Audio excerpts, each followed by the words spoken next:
Soeben habe ich die Grenze von Montenegro überschritten. Ja, irgendwie ziemlich cool. Und der Grenzbeamte, der hat vielleicht große Augen gemacht, als ich ihm gesagt habe, dass ich nach Griechenland fahre. Mit dem Fahrrad. Ich weiß gar nicht, was er hat. So, nur bis nach Griechenland. Und ich bin jetzt in Montenegro.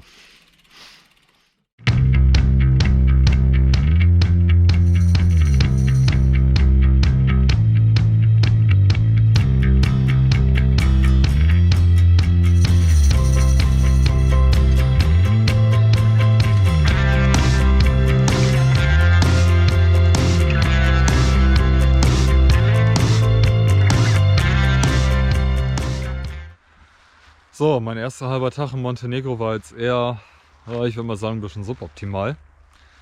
Das sieht alles ganz schön aus hier. Toller Ausblick, viele Berge, alles ganz toll. Allerdings ist das hier schlecht zum Wildcampen, weil es ist sehr felsig alles sehr uneben. Es war gar nicht so einfach, einen Platz zu finden. Jetzt habe ich neben der Straße hier glücklicherweise diese kleine Wiese gefunden. In guter Gesellschaft mit ein paar Pferdeäppeln. Und während ich hier so rumgefahren bin, fiel mir ein, dass ich hier nicht an mein Wasser gedacht habe. Ich war in einem Restaurant kurz hinter der Grenze, habe mir ein Essen gegönnt. Kostet zum Glück alles nicht sehr viel hier. Und dann habe ich nicht an mein Wasser gedacht. Dann dachte ich mir, gut, fährst du zum nächsten Café. Aber die Frau, die da war, die war irgendwie ganz schön unfreundlich. Oder sie fand es halt nicht so witzig, dass ich zuerst nach der Toilette gefragt habe und nicht gleich irgendwas zu trinken bestellt habe. Naja gut, eben 2 Kaffee getrunken, kostet auch nur 1 Euro pro Kaffee.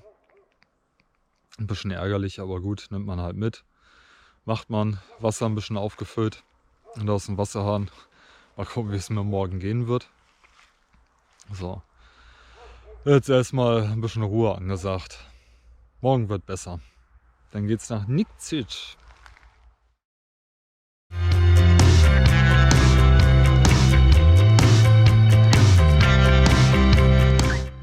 So, eigentlich wollte ich hier bei dem Café wieder meine Morgenroutine starten. Also Kaffee trinken, WLAN nutzen und meine Sachen aufladen. Aber das sieht hier alles ganz verlassen aus. Keiner da.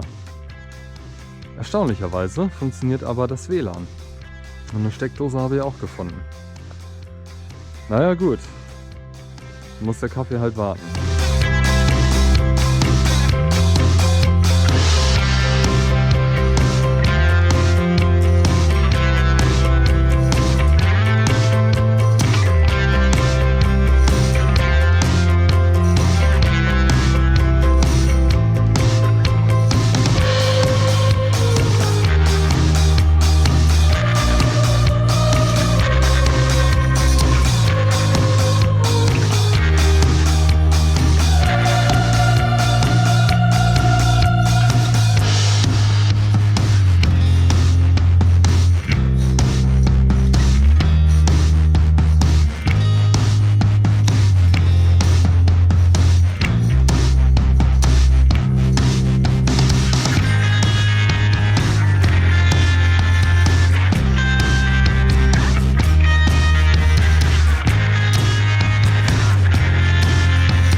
So, war die erste Schlafplatzsuche in Montenegro noch ein bisschen knifflig. Gibt es hier in der Umgebung von Nikšić Platz ohne Ende. Das ist eine wirklich schöne Gegend. Schön umrahmt vom Gebirge. Und jetzt ist es 15 Uhr und ich habe meinen Platz gefunden. Nämlich da unten. Total geil. Guten Morgen. Gestern ist nicht mehr viel Spannendes passiert. Nachdem ich mein Zeltlager am See abgebrochen hatte, kam ich an 2 Anglern vorbei, die schon sehr früh da waren. Und der eine war total cool. Der hat zwar überhaupt kein Wort Deutsch oder Englisch gesprochen, aber so mit Händen und Füßen und Zeichensprache ging das so ein bisschen. Und das erste, was er gemacht hat, als ich dann bei denen war mir ein zweites Frühstück zu geben. Ein großes Stück Fladenbrot und dann Schnitzel und Wurst dazu. Und zum Glück hatte ich noch ein bisschen Ketchup übrig. Das war total cool. Ja, hat man versucht, so sich noch so ein bisschen zu unterhalten. Und Da bin ich eigentlich nur zum Supermarkt gefahren und habe bei so einem kleinen Café angehalten, meine Sachen aufgeladen und so ein bisschen Internetkrams gemacht und das Bosnien-Video ein bisschen bearbeitet. Und dann bin ich nur hier in Nikšić so ein bisschen durch die Gegend getingelt, habe mir einen neuen Schlafplatz gesucht und einfach mal die Ruhe genossen. Das war auch ganz schön. Schöner kleiner idyllischer Platz. Hatte meine Ruhe. Naja, fast. Und die Nacht war fürchterlich. Ich bin im Stundentakt aufgewacht. Und von allen Seiten, also von der einen Seite des Damms, von der anderen Seite des Damms, haben die ganzen Hunde gekläfft. Ununterbrochen. Ich bin aufgewacht und das erste, was ich gehört habe, waren die Hunde. Super. Naja, war auch ein bisschen frisch. Aber gut, ich habe es überlebt. So, jetzt fahre ich zum Supermarkt, kaufe nochmal ein paar Kleinigkeiten ein und dann geht es weiter Richtung Podgorica. Schöne kleine Tagesetappe von fast 40 Kilometern. Also nicht ganz bis zur Stadt. Da habe ich bei Komoot schon mal geguckt. Da gibt es so einen kleinen netten Platz am Fluss. Und da werde ich ganz gemütlich hinfahren. Ich muss mich ja nicht abhetzen hier. Na denn, auf geht's.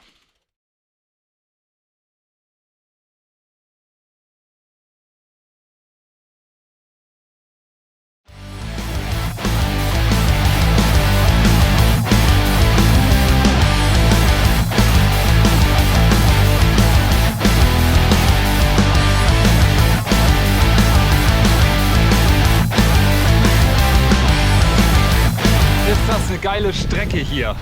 Direkt am Berghang entlang. Ein Fehler und ich lande in den ewigen Radfahrergründen. Geil, geil, geil, geil.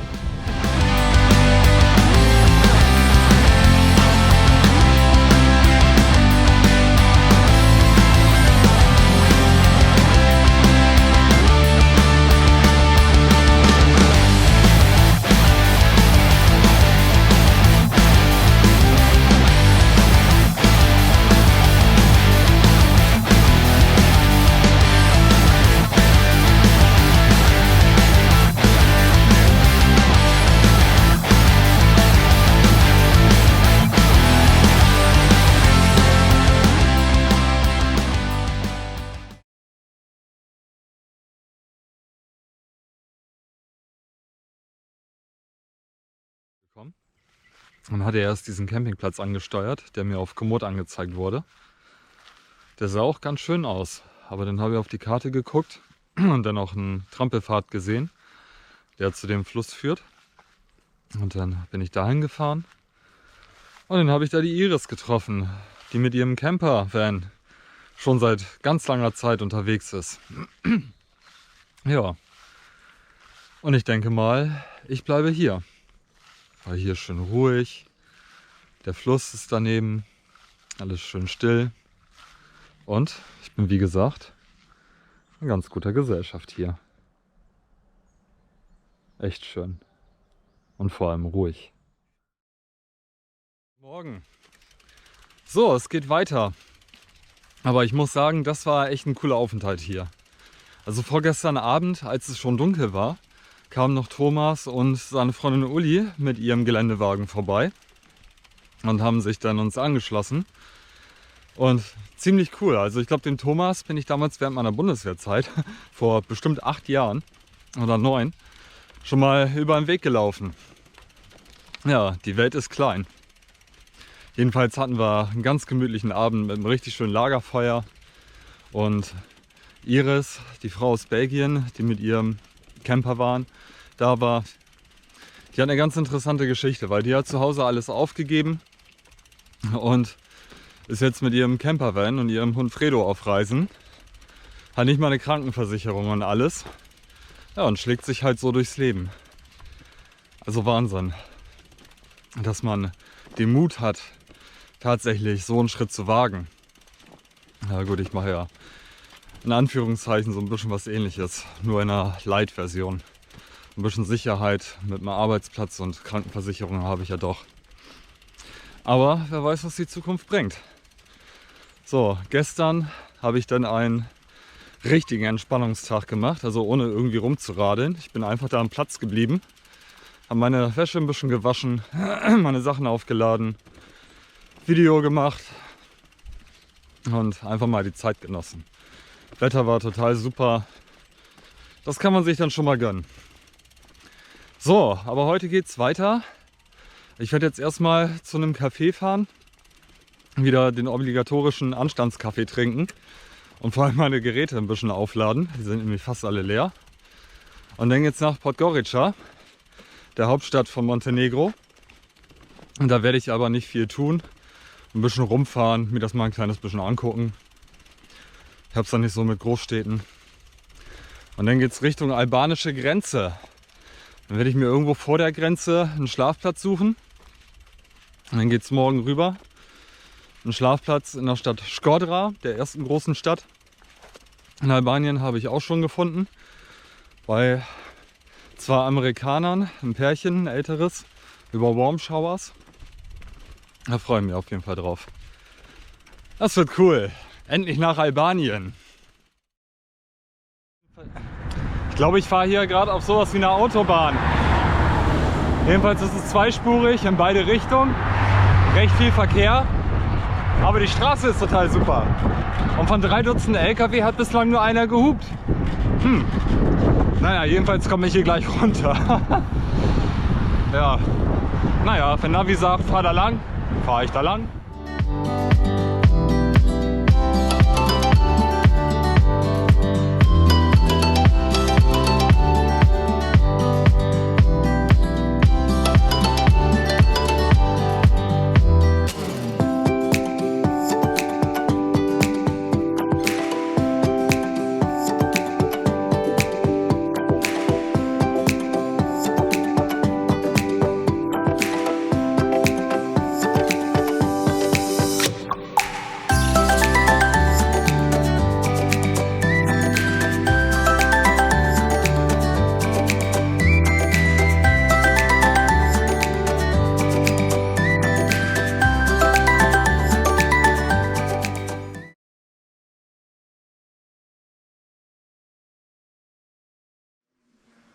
So, Aussicht ist total super.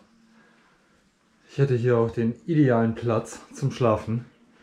Nur leider ist so mein Hornissennest. Da fährt man schon mal extra so viel Kilometer und dann sowas.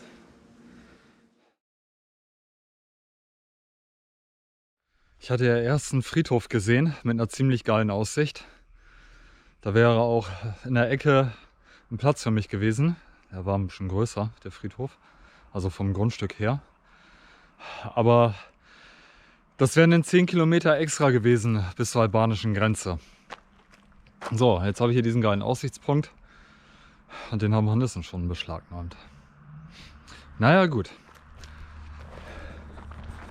Dann werde ich da vorne mein Zelt aufbauen. Zumindest das Innenzelt, das reicht. Es wird heute eine sternklare Nacht. Und jetzt machen wir mal ein bisschen Geografieunterricht. Denn da hinten, da wo die Berge sind, da ist Albanien. Da geht es morgen hin. Erst ist im Schlafplatz meiner Wahl ein Hornissennest. Und jetzt war hier ein Spaziergänger mit seinem Hund dabei. Und ich dachte erst, es wäre ein Straßenhund. Ich habe ihm Wasser gegeben und 2 Würste, die ich übrig hatte, und hatte mir schon eine Zwiebel und Würste fürs Abendessen geschnitten, was ich mir dann kochen wollte. Ja, das in einer kleinen Schüssel auf dem Boden. Und ich hatte nicht damit gerechnet, dass sie wiederkommen. Dann kam mir der Hund angelaufen. Ich habe nicht aufgepasst, weil ich gerade am Fahrrad war. Jetzt hat er mein Abendessen gefressen. So, das war gerade mein Abendessen. Naja gut, ist halt so, ne? Ja, mal gucken. Ich habe nicht mal Lust, das Zelt aufzubauen. Mal schauen. Guten Morgen.